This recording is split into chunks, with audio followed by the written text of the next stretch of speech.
ಜಯಾಂಜನೇಯ me ಡೇನಿಕೋಟೆ Murali. ಇವತ್ತು ನಾವ್ ಎಲ್ಲಿ ಬಂದಿದ್ದೀರಾ ಅಂದ್ರೆ ನಮ್ಮ ಹೊಸೂರಲ್ಲಿ ಗೋಕುಲ್ ನಗರಲ್ಲಿ ಗಂಗಮ್ಮ ಸತಿಪೀಠ ಅನ್ನೋದು ಒಂದು ದೇವಸ್ಥಾನಕ್ಕೆ ಬಂದಿದ್ದೀರಿ. ಸ್ವಾಮೀಜಿನ ಕೆಲವೊಂದು ಬನ್ರಿ ಹೇಳ್ರಿ ಸ್ವಾಮಿ. ನಮಸ್ಕಾರ ಭಕ್ತಾದಿಗಳೇ, ನಾವು ಈ ಗಂಗಮ್ಮ ದೇವಿ ಶಕ್ತಿಪೀಠದ ದೇವಸ್ಥಾನ ಸುಮಾರು 2 ವರ್ಷಗಳಿಂದ ಕಟ್ತಾ ಇದ್ದೀವಿ. ಗಂಗಮ್ಮ ಮತ್ತು ಇಲ್ಲಿ ಯಾವಲ ಗಂಗಮ್ಮ ಸನ್ನಿಧಿ ಬರುತ್ತೆ. ಪ್ರತಿ ಶುಕ್ರವಾರ ನಾವು ಪೂಜೆ ಮಾಡಿ ಅಮ್ಮನಿಗೆ ವಿಶೇಷವಾದ ಅನ್ನದಾನ ಮಾಡ್ತಾ ಇದ್ದೀವಿ ಪ್ರತಿ ಶುಕ್ರವಾರ. ಇದಾದ ಜನವರಿ 23, 24, 25 ಕುಂಭಾಭಿಷೇಕ ಇಟ್ಕೊಂಡಿದ್ದೀವಿ. ಕುಂಭಾಭಿಷೇಕ ಗಂಗಮ್ಮನಿಗೆ ಮತ್ತೆ ಕಾಲಭೈರವ ಸನ್ನಿಧಿ ಕಟ್ತಾ ಇದ್ವಿ. ಅಷ್ಟ ಕಾಲಭೈರವ ಸನ್ನಿಧಿನ ಕಟ್ತಾ ಇದ್ವಿ.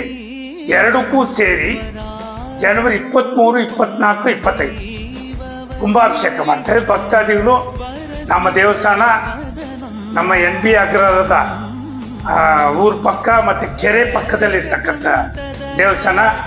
ಗಂಗಮ್ಮನ ಹೆಸರುಕ್ಕೆ ತಕ್ಕಂಗೆ ನಮ್ಮ ಕೆರೆ ಪಕ್ಕದಲ್ಲಿದೆ. ನಮ್ಮ ಬಾವಿ ಒಂದಿದೆ ಇಲ್ಲಿ.